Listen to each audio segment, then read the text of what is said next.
My general message to this caravan is do not come. You will not be allowed in. There is a right way to emigrate to the United States, and this is not it.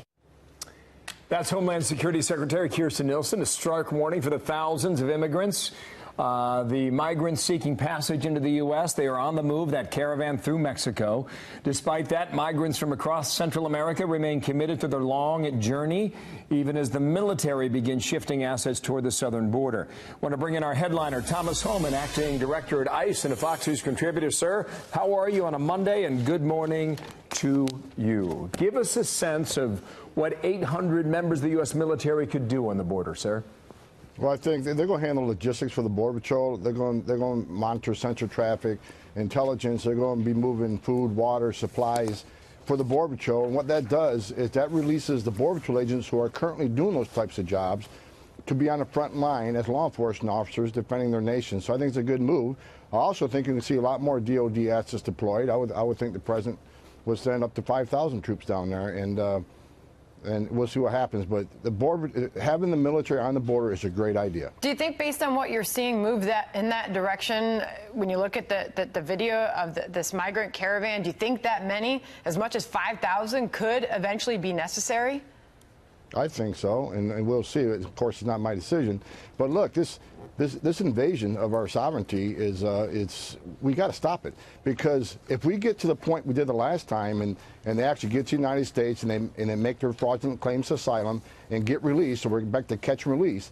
If this group is put in the same position to catch and release, then this is going to be an ongoing situation constantly, because other folks in Central America are going to say, hey, get to the United States. We're not going to be detained very long. And many of them won't show up in court. And most of them, 80% of them, will lose their case. Even though they've been ordered by the immigration judge to leave because you lost your case, they won't leave.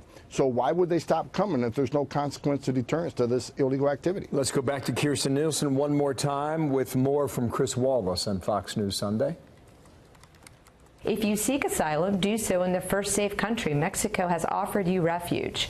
If you want a job, that is not asylum. If you want to be reunited with your family, that is not asylum. If you want to just come live in the United States, that is not asylum. There are legal ways to do that. So this administration is intent on putting out that message. You will not be allowed in. That does not deter these caravans. Why not? Because, look, first of all, Secretary Nielsen is exactly right on her points. Look, all you got to do is look at this population, and the Secretary's right. If they're really escaping fear and persecution, look, asylum is about escaping fear and persecution because of race, religion, or your political positions. But these people are clearly come here for a job and to rejoin people in the United States illegally. That isn't asylum. But if they're really escaping fear and persecution or really are asylees, they turned down Mexico's offer to claim asylum in Mexico. They're already 2 countries away from that supposed danger. So by them turning down the country of Mexico, it clearly shows this isn't about escaping fear of persecution.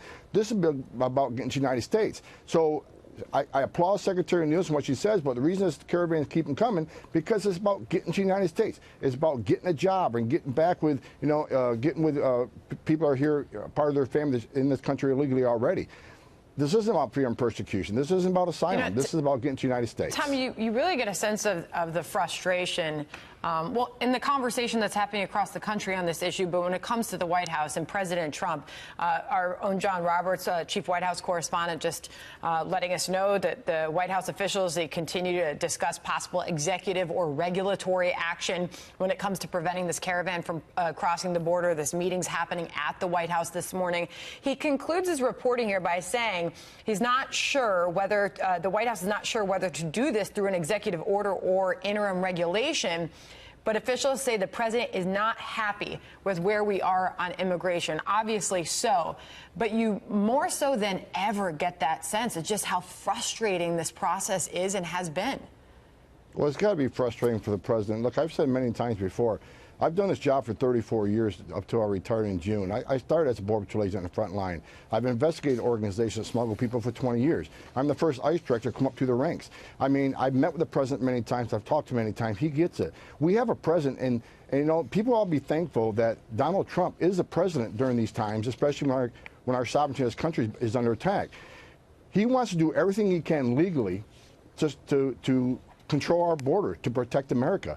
And he's working with people like Jeff Sessions and Secretary Nielsen are going to think out of the box, do everything they can legally to control the situation. But I guarantee you this, within 48 hours of him signing an executive order or him making the decision, he will be sued by the left. There'll be some liberal judge who's going to file a temporary restraining order. It happens again and again and again. This president has not only talked the talk, he's walked the walk. He's done everything within his power to secure this border. Congress has failed him. Congress has failed the American people. This president will not fail the American people, who do everything he can to protect our nation. Sir, thank you for your time. Thomas Holman with us today. By the way, the caravan's 500 miles south of Mexico City, about 1,000 miles south of our border. They've got a ways to go, and time will tell what happens next. Sir, thank you for your time. Thank you, sir. Thanks, Tom.